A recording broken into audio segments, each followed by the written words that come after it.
Hey! And we'll be live now. Hello. Welcome. So I've got better lighting today. I actually invested in actual lights. So, you haven't been using lights this whole time, okay. Well, I haven't been using real lights. I've been using like light bulbs dangling from a cord above me, kind of like a prison. Like an Edison bulb. Yeah. I'm using a desk lamp, one of those like old-fashioned desk lamps, and I'm just adjusting it to blast off the wall so it can give a nice shiny reflection off my cranium. There you go. I've got a torch lamp, but I have a super bright bulb in it, like an LED one. Yeah. And that made all the difference. Yeah, you definitely. This looks good though. I've got these two big things like over here. It's I feel very important. I feel like I am. Like this is like the go. Together for this show, we're probably using like 3,000 lumens. Yeah.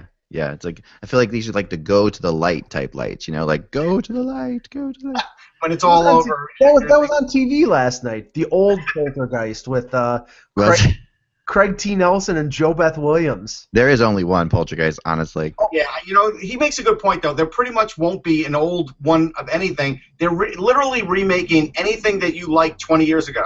Yes. Oh, yeah. By the way, the big announcement on Twitter in the last couple hours. Okay. Oh, boy. Steven Spielberg and Harrison Ford have announced they're going to do another Indiana Jones. That is so funny that you mentioned Indiana Jones today, because I got in a big debate last night about the first Indiana Jones Temple of Doom movie with somebody last night who brought up something that I had never realized before. That's number two. That's the second one. Yeah.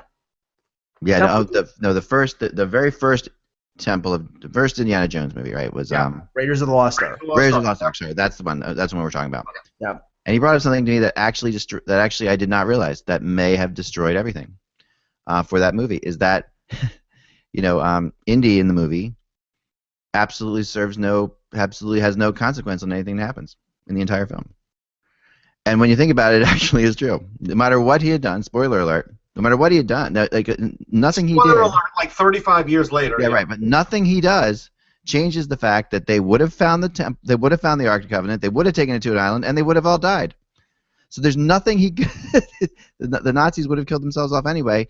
No matter all the other stuff that happens, nothing changes that. You're missing a very important point, though.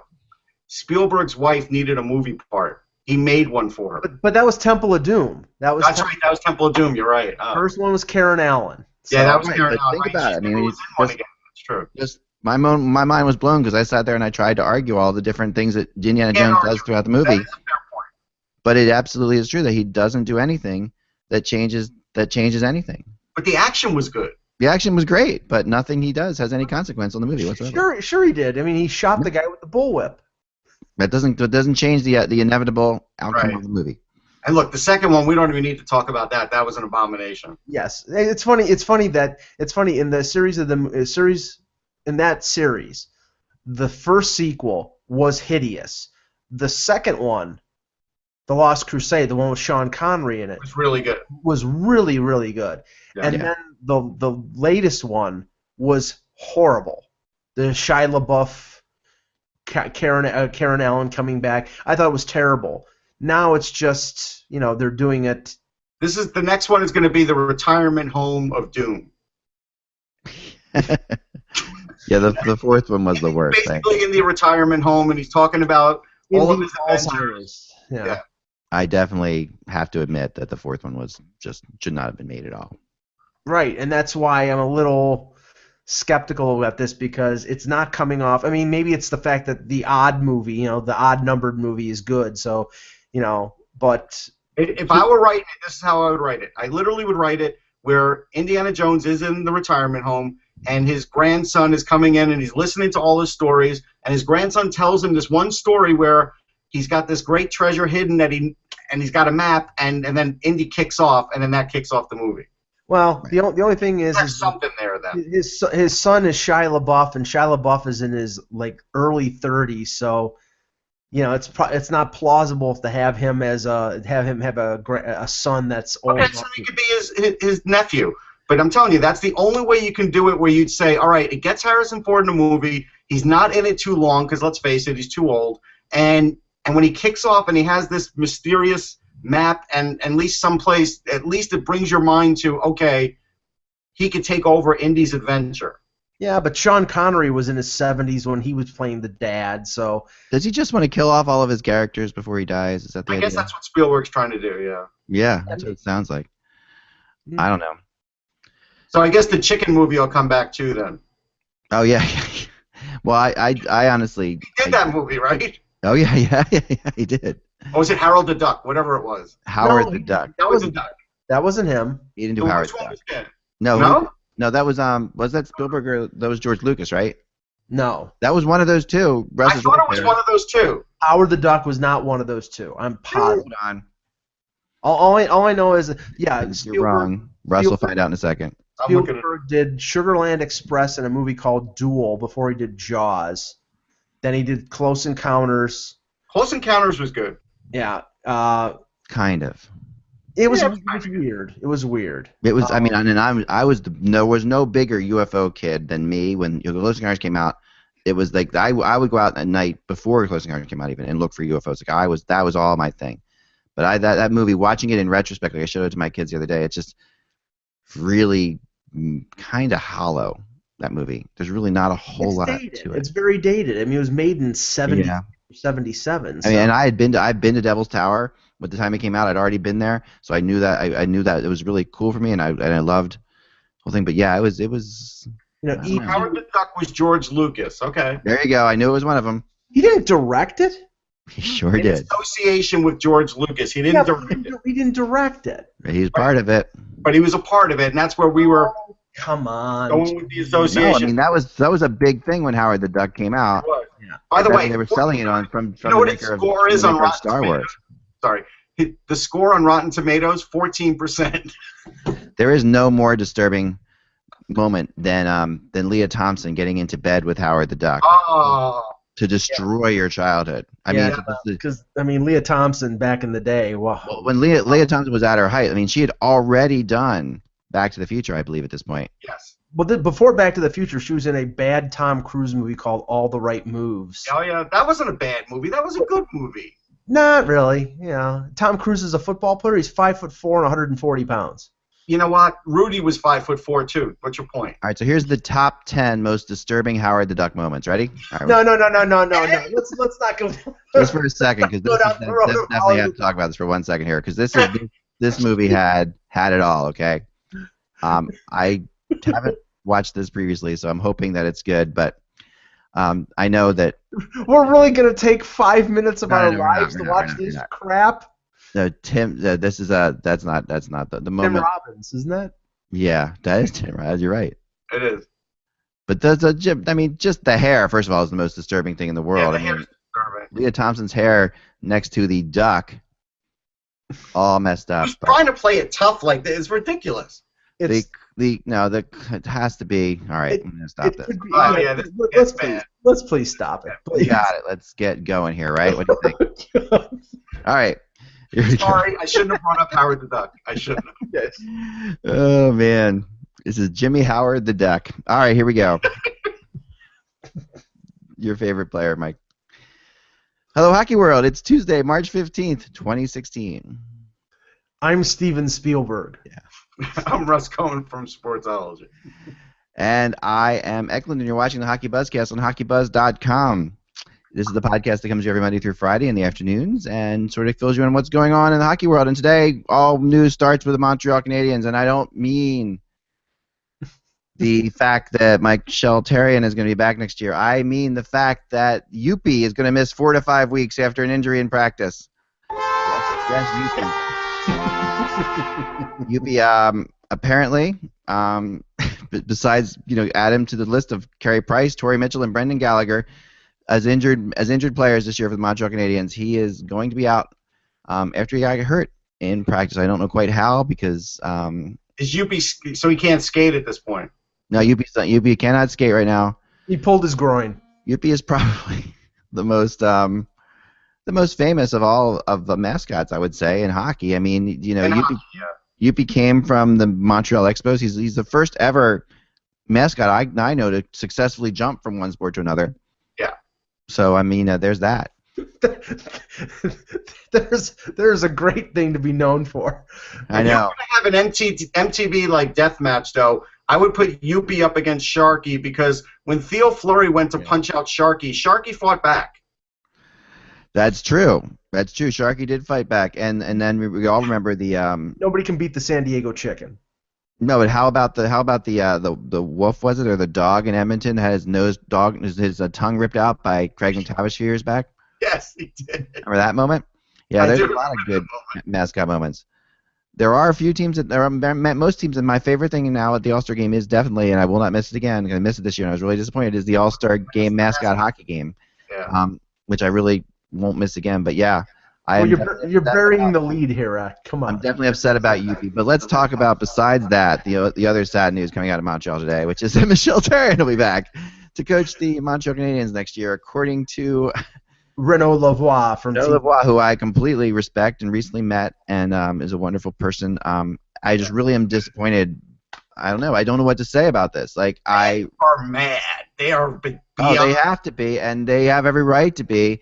And a couple things that I tried to write in my article. First off, the Canadiens this year, he did nothing for.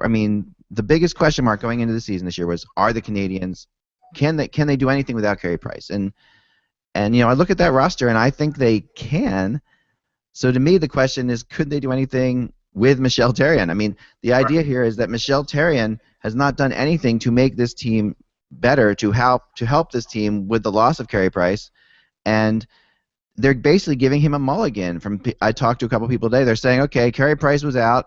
So, and then that brings up the point that I make that I want to stress is: when the hell did the Montreal Canadiens give people mulligans? The Montreal Canadiens are the Montreal Canadiens. Excuses this year, like Therrien was making excuses at the Winter Classic, and he's always made excuses. But now they're really making excuses. Well, no, we don't have Carey Price. The Rangers made no excuses last year with Henrik Lundqvist going out. They put in Cam Talbot, and Cam Talbot saved their season. When it was clear nobody was saving the season in Montreal, they let it slip away. I still don't understand that.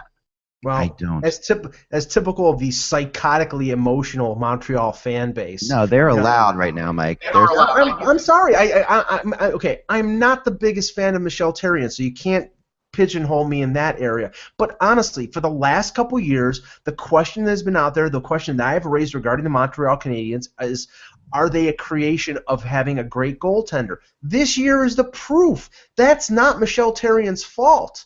He's the MVP of that team by leaps and bounds. And they were, a 300 team without Carey Price? Well, that proves that Marc Bergevin hasn't done his job. No, see, I do not buy that this team is as bad as that. They have some players on this team. I don't buy it. I think that this team has Michel Therrien has a history of doing one thing well, and that's making his team angry at him and playing off that. And he has a history of throwing players under the bus, which he did in Pittsburgh, which he did in Montreal, and which he did this year with PK Subban, probably the hardest Montreal Canadian ever to throw under the bus. He threw him under the bus this year at one point. And we were talking about how PK could possibly be traded. I talked to another person involved, and they said that was the most abhorrent thing they'd ever heard, and that definitely put the nail in his coffin that he would not be back next year. And yet here we are saying that he's going to be back next year. The other thing, I'm going to give you guys a trivia question. Who has the most multi-goal games this year in the NHL? Max Pacioretty. Alex Galchenyuk. Yeah, there you go. And he's become a dominant center, but it took them forever to put him at center. Correct. Well, they put him at center when they were basically eliminated from the playoffs because his defensive mistakes wouldn't cost them. It doesn't matter. Right now they're throwing stuff at the wall and seeing if it sticks. They put him at center because of other injuries, and that the only good moves that Therrien's ever made in his career have been because of injuries. When he brings people in, first of all, the fact that Steven Weiss is no longer in Montreal, in my mind, is not good. That's a player they should have locked up and kept there. I agree. Well, who's to say that they're not going to re-sign him in the summer? They're not going to get him back there with Therrien as the coach. This is one of those guys who just is one of those guys who's had his run-ins. He's not coming back. So now you put this situation in, he might. I'm never say never, right? But in my opinion, he's not coming back. So Next year doesn't look great. It really doesn't because what? Carey Price is going to play one game at the end of this year, right? Then he's going to play in the World Cup, and then fans are going to hope he can get through a full season because we don't know what his knee is going to be like. We don't know if he's going to need an operation. We don't know if he's just going to rehab all summer. We don't know. Right. And so there's going to be a lot of unknown in Montreal. They don't have a lot of guys they can bring up. Maybe Delarose makes an impact next year, but if he doesn't, they don't have a lot of guys they can bring up. Exactly. Charles Don probably should get a better shot. He's got a great shot, but they're in trouble. They're in a little bit of trouble. I mean, Russ, what they have to do is what Bergevin has hesitated to do over the last couple of years. He's made a lot of good little tweaking moves, picking up the Paul Byrons and the Torrey Mitchells, hole pluggers, bottom six guys. This team needs to add at least one good defenseman. Markov is slipping. Emelin has been up and down over the last couple of years. They signed Petrie to a reasonably decent contract, and Subban's one of the best defensemen in the league, but they have to find more depth and more quality scoring up front, and that means making deals. And that's they've got cap room, they have some prospects. I mean, you could trade Delarose if you don't think that he's part of the solution, or you could move some of your prospects, or you can trade draft picks to bring in players. But while you have Carey Price in his mid to late 20s, in the prime of his career, you got to go for it. And this team really hasn't gone for it. They've basically constructed a team over the last couple of years that's been just good enough to get in the playoffs with Carey Price, and then hope to get a run. And they lucked out a couple of years ago getting to the conference final. And that's not, if you want to be a serious Stanley Cup contender, you got to go all out and bring some talent in, and they haven't done that up to this point. Yeah, and the problem is it's hard for young talent to excel under Therrien, and I'm looking, and they have some guys, but they're a couple of years away, and offensively and defensively. Juleson. Well, there's Noah Juleson. I like Simone Bork a lot. I think he's got a lot of offensive talent. I like Skurback, but these guys are years away still, and they're not going to get a chance. Like, Galchenyuk basically now this year has as many points today as he did all of last year. So for all the people that were ripping him early in the season, and we defended him, now you can see why you don't get rid of a young prospect, because he is one of their best players. That's the one bright spot I can pull out of this season. Otherwise, there's nothing. There's no bright spot, and I don't even know if there's a bright spot going into next year for them. I don't know. Yeah, I'm in the same boat with you, and this to me, if I'm a Montreal Canadiens fan, and it's only, this is a place that doesn't have to sell tickets, right? So they can announce that Michel Therrien's the coach next year, and it's fine. But if this was any other city, not any other city, but 20 of the 30 NHL markets, they would lose season tickets as a result of this call. I said this to Russ before. The one thing that if they did fire Therrien, the next head on the chopping block would be Bergevin, and that might be a little bit of what is behind this. You keep Therrien around. Bergevin goes out this summer and makes a couple additions to significantly impact the Canadiens and their ability to score and maybe their ability to play defense. And with a healthy Price and maybe a solid number 2 goalie who can play more games than say 25 to 30 games, they can be in the playoffs again and be competitive. If they don't do that and they just bring the same team back, then Therrien gets fired in the first couple months of next season, and they bring in another coach. I think they won't bring the same team back. They're not going to do that. But good, they shouldn't. They stink. The thing is this though, Bergevin, I believe, has made good moves, and Therrien doesn't. They don't seem to be on the same page at all, in my opinion. The moves he makes. I agree with that. The moves he makes, they don't. They're good moves, I think, but the way Therrien coaches doesn't work. They're not impact moves. It's great to bring in. How can you make? What impact moves do you have if you're the Montreal Low impact. That's what it is, Mike. He's made a lot of low impact moves. Right. Right.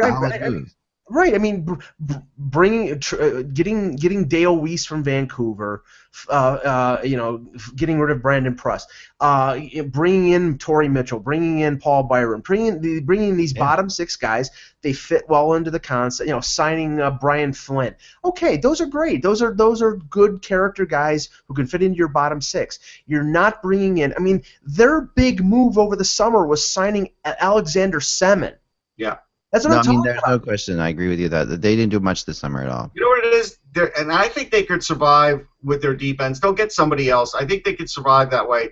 You know, Bouillot will have a bigger part next year. I think they'll be okay that way. Their top six just isn't good enough right now. No, It's it's Exactly. not a top six in the NHL. It's not an NHL top six at all, in my opinion, and that's the issue.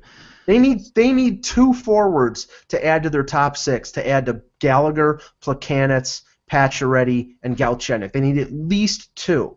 And then they've done patchwork things like bring in Thomas Vanek as a rent-a-player. That didn't work. Bring in Semin. That didn't work. Well, at some point you've got to commit yourself to going out and getting yourself at least one, maybe two guys who can fit into your top six. Unless they do that, and if Price gets hurt again, the same thing's going to happen all over again. And it doesn't matter if Terrian is coaching the team or Scotty Bowman is coaching the team. It's not going to matter without Carey Price. So would they offer Stamkos crazy money the same way the Leafs would? They might. No, they are in the running for Stamkos. I've heard that, and I think that once again they could be in the running for Drouin as the summer hits. I mean, it depends on how things play out here. And now the one thing we've learned is when a team comes out this early and says that they're going to keep their coach, it really puts the pressure on them to make some kind of move like this. It puts the pressure on them to really make a big. When you had an unsuccessful season, you can't just write this off as Carey Price is going to come back and we're going to be okay. Especially in Montreal, you can't write it. I mean, They had the best start in franchise history. That's what I'm saying, and I guess that's why they're keeping him, right? Because they're saying he was there when Price. But I mean, this is it's insanity. I mean, Price is that good that he made that team. I don't know. I'm frustrated, and I'm as a Canadiens follower for years, I'm very, very frustrated, and I can't imagine if they were my team right now how I would feel, because it is completely. You've done nothing now to show me that you care about this situation moving forward. Other than Ben Scrivens, it just wasn't enough. Yeah, maybe the savior is trading for Rick Nash, Russ. I mean, here's the thing. I mean, the Ben Scrivens pickup just wasn't enough, right? Watching this team really since the Winter Classic was like watching somebody on life support. I don't want to get morbid, but that's what it's been like. Yep, it has been, and it's been horrible, and that's just but they're not, and yet they're not falling into the Austin Matthews sweepstakes either. They're not. This is a complete. I don't know. They're in Maple Leaf territory. They're playing like the Maple Leafs of 2007, 2008, 2009. Not bad enough to bottom out. Not good enough to make the playoffs. Yes, and now nothing could make the Canadiens fans happier, Mike, than to hear them say, for them to hear you say they are in Maple Leafs territory now. Oh darn! I'm so upset that I upset the. Yeah, no, I'm just saying that you're absolutely. I mean that when you compare it, that you are now going down the path of the Maple, but it's ridiculous. It doesn't have to be this way. It doesn't. It just doesn't. It doesn't. This is not a team that should be in that spot, and they are. Let's think about this for a minute, for historical context. The Canadiens haven't won a Stanley Cup since 1993. Yeah. They've never gone through a drought like this ever. No. This is unprecedented. I mean, they won every decade in NHL history until the early 2000s. I mean, they had a Stanley Cup every decade. So somehow this is sort of whitewashed too, because I'm sure in Montreal it's not, but around the rest of the league, we've all sort of forgotten that Montreal used to win regularly. They had the most Stanley Cup wins of anybody, and now they don't win at all. Well, up until 25 years, so. Up until Bergevin, they made some questionable trades. Hey, how about Ryan McDonough for Scott Gomez? Oh no, they had a good 5 years there that they decimated themselves. There's no question about it. They did that, and they really they brought this on. But then, well, I think when the Gillette people bought the team too, there was a lot of turmoil because an American owner owned the Canadian team, and there was a lot going on then too. That's for sure. Totally agree with that. All right, so let's move on to other happier things. Last night, we talked about, the Kings Blackhawks game was going to be a good one, and it turned out to not be. Western Conference preview. Turned out not to be a very good game because, I mean, the Blackhawks literally did not show up for this game. I watched. Yeah. I was shocked by this game. It was absolutely. It was like the Blackhawks were playing in preseason mode. It was the strangest thing I've seen. He didn't earn the shutout, like he didn't have to work that hard. He did play really well. I mean, it does be pointed out that it's his 41st shutout, which makes him the most NHL shutouts by any American goalie in history. He played very well, but I want to show you the Dustin Brown goal for a second, because this is the one that really got to me. Dustin Brown hasn't scored since last in 2015 at least, if not more than that, right? So he has been very much a struggling player. But this play, okay, so it comes out, Quick makes some great saves here, and I hope you'll be able to see it on this angle well. But and Carter makes a good pass, but this effort by Duncan Keith is the most unbelievable thing I've ever seen. He's not even getting his stick down. Isn't that incredible that you let Dustin Brown just walk around you like that? Yeah, that's. I mean, that was just look like that. Never. That was horrendous. As he's doing when I'm watching it live, I didn't know who the defenseman was right away, and I'm thinking, oh man, was it like Trevor Van Riemsdyk that got caught or something like that, or? You know what? I'm going to tell you what I think Duncan Keith's thinking was, since he didn't get the puck. He's thinking, Brown hasn't scored in forever. I think Crawford can stop him here. Yeah, but you got to at least keep him to the outside. He didn't even do that. Right. He was already beaten, Nack. I mean, at that point, Brown's going around cutting to the front. All you can do is then trip him. Well, give him a penalty shot. So? No, I mean the fact is he just was going so slow that that Brown just blew right by him. Well, all I can say is this: I turned this game on like late first period, thinking, okay, I'm getting all excited to watch a competitive game between LA and Chicago, and I turn it on and it's 3-0, and about 5 seconds later I just turned it off and turned it on to a different game, because at that point I'm like, where's the game? There's no game here. There's no competitiveness whatsoever. Yeah. No, I agree completely. I think this is the time of year though when teams know that they're in. Right. And don't necessarily care about winning their division and what spot they really come in. You get these games now. You do. That's true, but I think if you're Chicago, you really want to win that division, because but basically they're not going to kill themselves doing it. That's the point. No, they're not going to kill themselves. No one wants to play Chicago, right? So everybody, but basically right now, St. Louis is playing better. I mean, they didn't play very well last night. They got really bad goaltending last night. Yeah. But they didn't, but that was Allen in goal. Yeah. No, Anders. They both played last night. It started with Allen, and then ended up with Anders Nilsson. Right there, that's the nightmare for Ken Hitchcock. Oh yeah. They were both off. I mean, there was a lot of bad goaltending last night. I don't know what it was when you watch the game. The Oilers goalie, their backup, I can't think of his name right now. Yeah, but he was horrible. I mean, too bad. There is no reason. I mean, James Neal scored literally the easiest hat trick in the history of the NHL. Like, if you watch the 3 goals he scored, all of them were at least 30 feet away. They were shots that were not screened. That were just goal. They were just goals, and it was just crazy. Lee fans were really happy with that goaltending performance. But I mean, honestly though, you look at the West right now. Dallas and St. Louis are at 91 points. Chicago's at 88. If Chicago could, put the full court press on and catch up to them and finish in first place. But if they finish in first place, they play Minnesota. Well, Chicago would rather be healthy, I think. Yeah, exactly. Yeah, maybe. I mean, but they also healthy last year. Remember, we all were like, Patrick Kane and all the other stuff. This year, they don't have that problem. Health is important, but there is also, this team has not done this before that I can remember, that they've just suddenly, basically just thrown in the towel. They played good hockey throughout the rest of the way. They usually go into the playoffs playing pretty good hockey, if I remember right. I might be wrong on that, but yeah.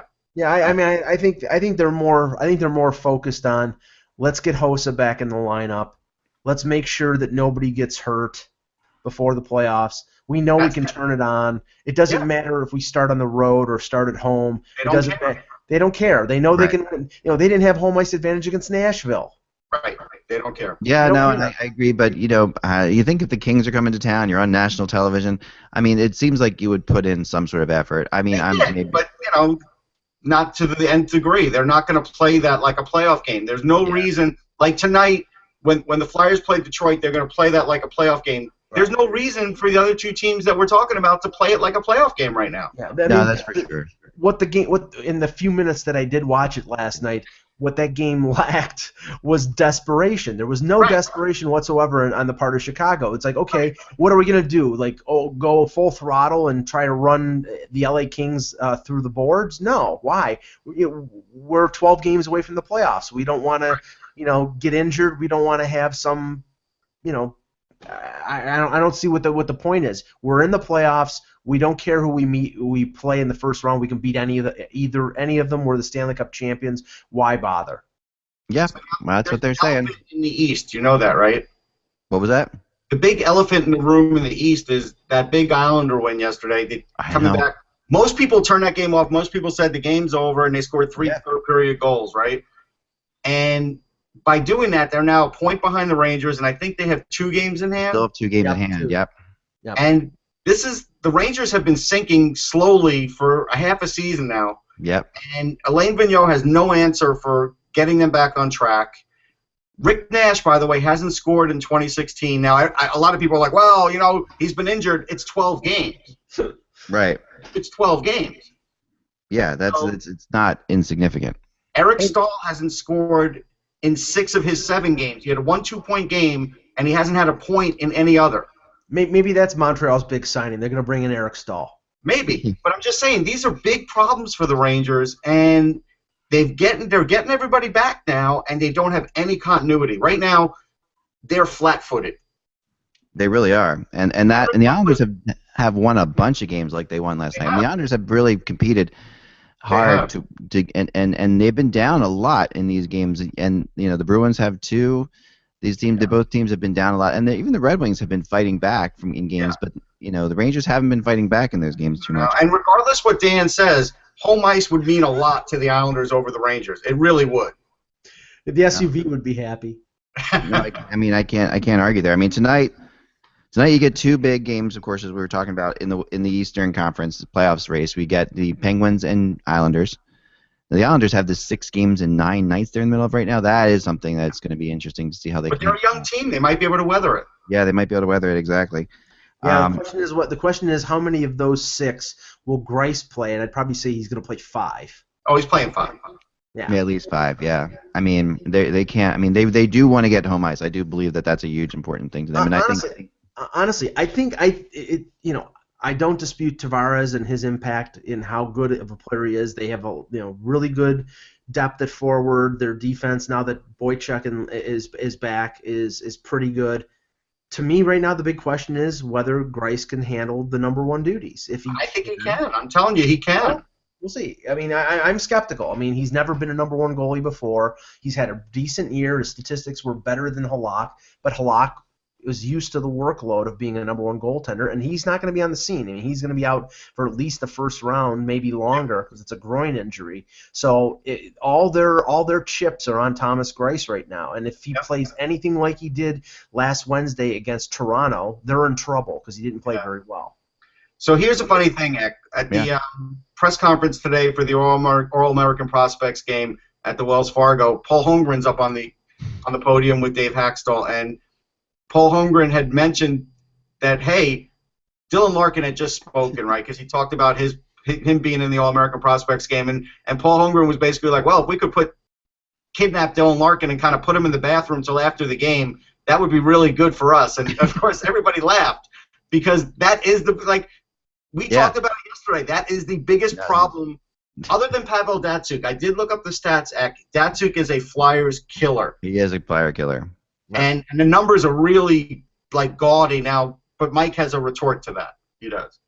Well, he's playing hurt. I mean, on Sunday, he's not skating that well. No, I saw him the other night. He definitely, well, no, I mean he's playing hurt because in that game he was tripped by Kadri, he tripped Kadri, and then Komarov jumped on top of him, and after that he sat out for the first half of the second period, and then when he came back he was not even close to being the player that he was earlier. So if he's hampered, I know that they're playing him with Anthony Mantha is going to play on his line tonight in his first NHL game, but they got to watch out for Mantha, I'm telling you. Yeah, no, and he's going to be fired up because it's his first game and all that. And playing with Dylan Larkin, doesn't hurt. The Flyers have won 10 straight games. Yeah. They have won 10 straight regular season games at home against the Red Wings, which is being talked about a lot here in town. I don't think it means anything. It means nothing. It means nothing, I know. Last time that they lost, Hextall was in goal. Right. Which is pretty funny, in 1997. Larkin wasn't on the team. Yeah. There's a lot of differences. Oh yeah, no, there's plenty of differences, and that's the kind of stat that if you're the Flyers, you just don't want to hear because it's that's perfect. That's the stat that always goes away for some reason when you have a big game like this. So that's the big thing. And what you really want, if you're a fan of either the Islanders, well, not so much. The Islanders are pretty much in the playoffs, but if you're a fan of the Penguins, Red Wings, or Flyers, you just don't want that You just don't want a 3-point. If you're a Penguins fan, you don't want a 3-point game in the Rangers Flyers game. That's what you don't want. A 3-point game in the Rangers Flyers game could kill the Penguins tonight pretty badly. In the Flyers Detroit game. Yeah, in the Flyers Detroit game. Sorry. The Rangers Flyers. Right. I'm sorry. Yeah, but that's what you want to watch out for. This will be a tough game for the Islanders. Continue to show that. I mean, the Penguins continue to show that they can't win in the division, the Metro Division. They've had all kinds of problems. Well, they walked into Madison Square Garden and beat the Rangers on Sunday. The Rangers, yes. No, I mean there's no question about that. But that's right after they lost to the Blue Jackets. They did. Yeah, but Marc-Andre Fleury, who has had enough criticism for 2 lifetimes, has played really well this year. Yes. He's played well for the last 2 years in a row. He's played well for a long time. I know, but Russ, nobody gave him the credit last year. Nobody gave him the credit the year before when he was primarily responsible for them beating Columbus in the first round. If it wasn't for Fleury, I don't think they would have won that series. You know what's funny? He's got thick skin. He's used to it at this point. Yeah. And he's had a very unfair career as far as that goes for a Stanley Cup winning goalie. Like, he's better than the kind of Stanley Cup winning goalie where you say, well, he won a cup, but he's not that good. Like, no, Fleury is a top goalie. Yeah. And he's had maybe 1 or 2 bad years in his whole career. But I always point out to people, you go look at some of the greatest goalies of all time, some guys that you loved, and all of them have hiccups in their career. They all do. And Sidney Crosby is now 5th in the NHL in scoring after, what was he, down in the hundreds, like 120? Yeah. So he's really turned it on. I think the big concern for Pittsburgh right now is the fact that Matt Cullen is their number 2 center. Yeah. Not Nick Bonino. It's not, Well, he killed the Rangers, but, whatever. I mean, they got a couple lucky goals against the Rangers, though. I mean, they really did. They beat the Rangers, but watching that game, I didn't think that they were the better team in that game. I didn't get the impression that there were a couple bounces that they definitely got, in my opinion at least. But they're mobile. They're more mobile than the Rangers. They're more mobile than the Rangers, for sure. That's the one thing they have now as an advantage. Ole Mata is scheduled to begin his service in the Finnish Army on April 18th. Yeah, but he's gonna defer it. He was going to defer it to postpone a couple weeks if they make the playoffs, but he can do that. He apparently can do that. He can do that. I know. I mean, if the Russians were, I'll tell you what it reminds me of.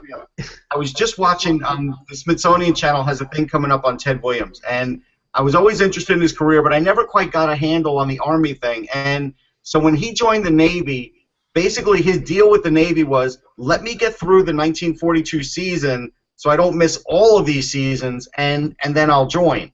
And they let him do it. And basically that's what's happening with Ole Mata. Yes, yeah. but he was extremely pissed off apparently that he was called back for Korea. I mean, it was very, I mean, he served 4 years. But here's the thing, it's funny.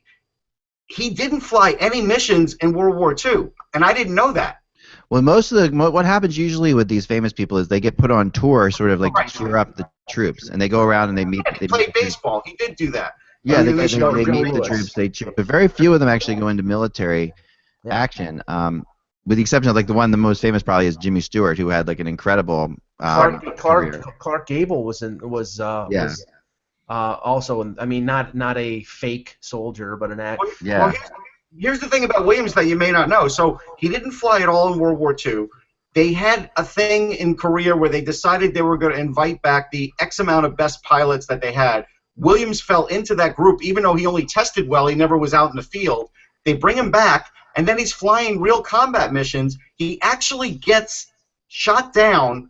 His plane is like hemorrhaging, and because he was so big, he thought he would kill his knees jumping out of the cockpit. So he decided he would try and land his plane on an aircraft carrier, and he did.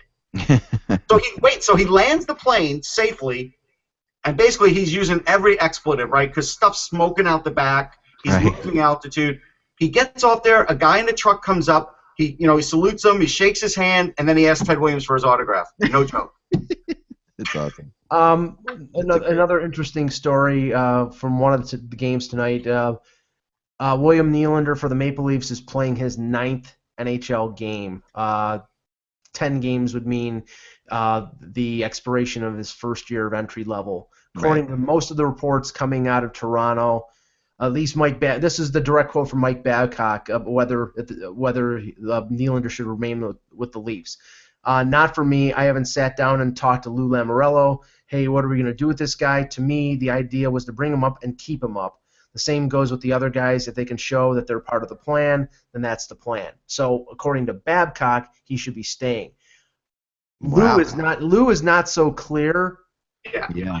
I still think he's going down. It's up to Lou. It's not up to Babcock. Right. And Lamoriello after the deadline when he announced all these call-ups, when he was asked whether this was a guarantee that they would be there for the entire season, he was unequivocal and said no. He said that some of them will be sent back.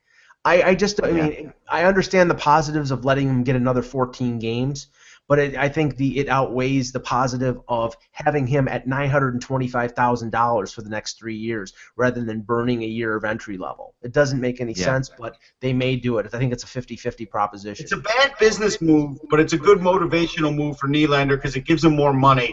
And if they're thinking that this is like let's monetarily reward this kid, it's a way to do it. And then literally they could still send him down for the AHL playoffs. They can do it. I mean, they can't do it. I don't see the sense, but they can do it. Yeah, he's going. He's going down to the Marlies for the Calder Cup. It's just a question of whether he gets a week or 3 weeks in terms of getting back into the AHL swing of things. Yeah, right. I mean, it also does motivate. I mean, the players who are coming up, it does send a message that if you're willing to play hard, we're going to give you a chance. There are certain things that that Babcock probably as a coach really wants to make that kind of a statement. Well, he's been coaching a team almost devoid of offensive talent for 65 games. So of course he wants to keep a guy who can actually I think he wants to reward him though more than anything else. I think he wants to. Babcock hasn't complained, right? He really has not bitched about this team at all. Well, no, he knew this was coming. And he's gotten good effort out of these players. There's no doubting that, but. I think he's tired of losing, but I mean, for the point of view of the organization, there are 14 more games to lose. Right. So keeping up Nylander and him helping you finish in 29th place instead of 30th is not productive. But the organization can't say that and can't do that. I would have to agree with you, even though it goes against development, because he probably would develop more playing in the NHL, but then he might develop too much and might make them a little more successful than they want to be, and so I get that part. Yeah, there's that part too. A couple things out of the GM meetings before we get to the draft simulator today. First off, out of the GM meetings, it looks like the goalie equipment issue is going to be streamlined. Like it looks like that they are coming out now and saying, okay, that both the NHL and the NHLPA are on board with the concept of streamlining the goalie equipment, which I think is a huge deal. It's a huge in a lot of ways. I mean, not only does it obviously make it more scoring and give us a better chance. Because if you look at goalie equipment from like the 70s or whatever, you would just laugh compared to it now. But beyond that, this goalie equipment is really a part of so many goalies, the way they play. I mean, their equipment is there. I mean, they are finely tuned to their equipment. They are. Well, I hope one of the things that they address. And I know it'll be tapering of the pads, and I mean I'm for anything other than increasing the size of the net because I think that would be a bastardization of the game. But this is just goalie equipment, not the net. Right, no, that's what I'm saying. Equipment, anything except do not touch the net. Leave the net the way it is. Yeah, I don't think they're touching the net. But the Detroit Rangers game. Lundqvist made a save in the third period, I think when the game was tied, where he has a very baggy jersey. Yeah. And the shot went off of his sleeve where the numbers were, and it stopped the puck from going in the net. The actual jersey should be more tight and not be so baggy that it prevents goals from going in. I hope that's one of the things that they're. He doesn't have stickum on it, but I get what you're saying. But you know what the bigger thing with Lundqvist is? The last time they messed with the pads, it took him like a month to sort of get used to it in the season because his pads are everything to him. And he's got a big riser, and so that's what really helps him is because the pads ride up a little higher on him than they do on other goalies. When that changed the first time, it affected him, and now they would change it again. It's going to affect goalies like him. And that was right before he signed his extension. I remember he was like, everybody was questioning whether they should sign him to the extension or not because his save percentage was like 870 at that point. Right. You know, he was Pekka Rinne will suffer from that too. He's another one that I've noticed has huge equipment. Huge. I mean, honestly, I'm not to, you know, I'm a goaltender in terms of I played street hockey, I played goalie.